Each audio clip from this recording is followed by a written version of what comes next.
Hey everybody, it's Kevin at Body, Mind, and Soul, and we're going to talk about.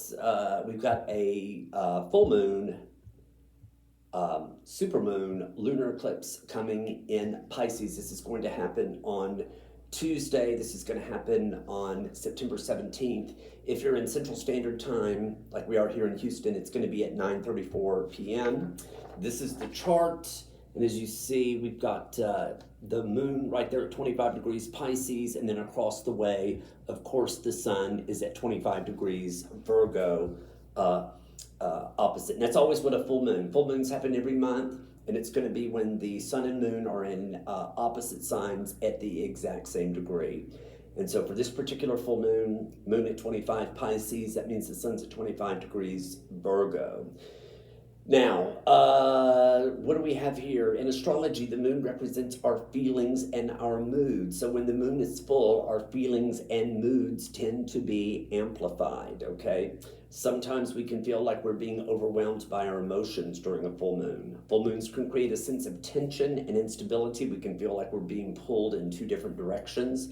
And what we're trying to do there is find some sense of balance, maybe. And they can also bring situations to completion and cast light on what was previously hidden. Like I said earlier, this is also a full moon in Pisces lunar eclipse. Okay, so in a typical year, we usually have about 2 lunar eclipses. Some we may only have 1, and then sometimes we may have none, which is unusual. But typically we have 2. And lunar eclipses happen when the sun, the earth, and the moon are lined up, okay? And the earth is between the sun and the moon. And this can be either a partial eclipse or a total eclipse. This is going to be a partial eclipse. Lunar eclipses only happen on full moons, just like solar eclipses only happen on new moons. You can think of a lunar eclipse as kind of like a hyped up, kind of melodramatic full moon, is how you can think about it there. If we're in denial about something, a lunar eclipse can come along and force us to deal with the situation. The third component of this lunation is also what is known as a supermoon. And a supermoon occurs when the moon is full, and what happens is it's at the closest in its orbit to Earth. So it's a full moon, and it's at its closest point in its orbit. So it makes the moon seem very large, kind of like this full moon. I know you can't see all of it there. It makes it seem unusually large. Being in the sign of Pisces, this full moon, supermoon, could bring out the drama queen or king in all of us. Yes, because this is a lot of the moon is a watery planet, belongs to the water element. Pisces, also the water element, so lots and lots of feelings here. Pisces belongs to the water element, meaning this is a full moon, will place extra emphasis on feelings, moods, intuition, and also relationships. During the full moon in Pisces, we could all be feeling a bit more sensitive and tender. Situations and conversations could pack more of an emotional punch during this time. We could take things the wrong way and find ourselves easily hurt by the words of others. Words like illusions, delusions, and hallucinations are also linked to Pisces and Pisces' ruling planet, Neptune. So if you're new, every sign has a ruling planet, and for Pisces, it's Neptune. In older traditional astrology, it was Jupiter that ruled Pisces. Under Pisces' influence, our reality and perceptions can be distorted, meaning we see only what we want to see instead of the truth of a situation. Before making a major decision at this time, we may want to check in with a trusted friend or family member to make sure we are not deceiving ourselves.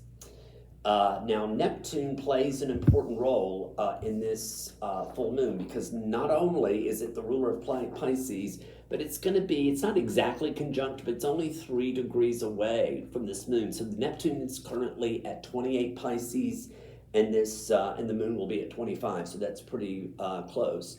Neptune is the planet of mysticism, so we could find ourselves connecting with or reconnecting with our mystical side.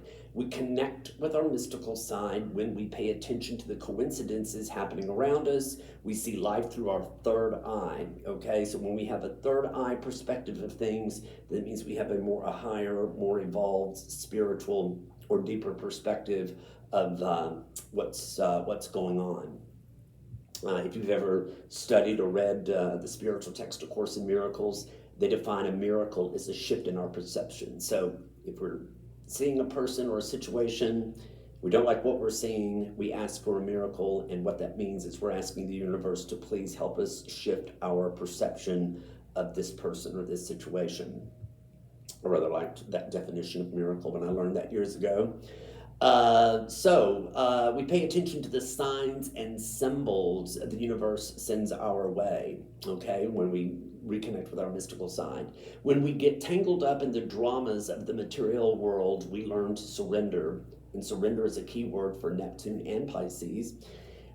We learn to let go, all right, when we learn to surrender. When we let go, we gain wisdom from our dramas and our sufferings. So the things that we go through, the dramas, the sufferings, aren't in vain. Again, from a third eye perspective, they have meaning to them, all right?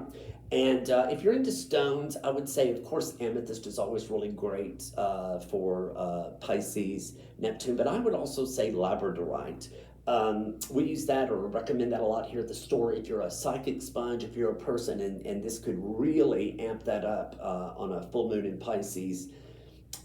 If you're sensitive to other people's energy, labradorite is a great thing to wear or have on you to act as a protective shield. If you've got black tourmaline or black obsidian, that will do it also. All right, everybody have a great supermoon lunar eclipse in Pisces, and we hope to see you at the store soon. Take care.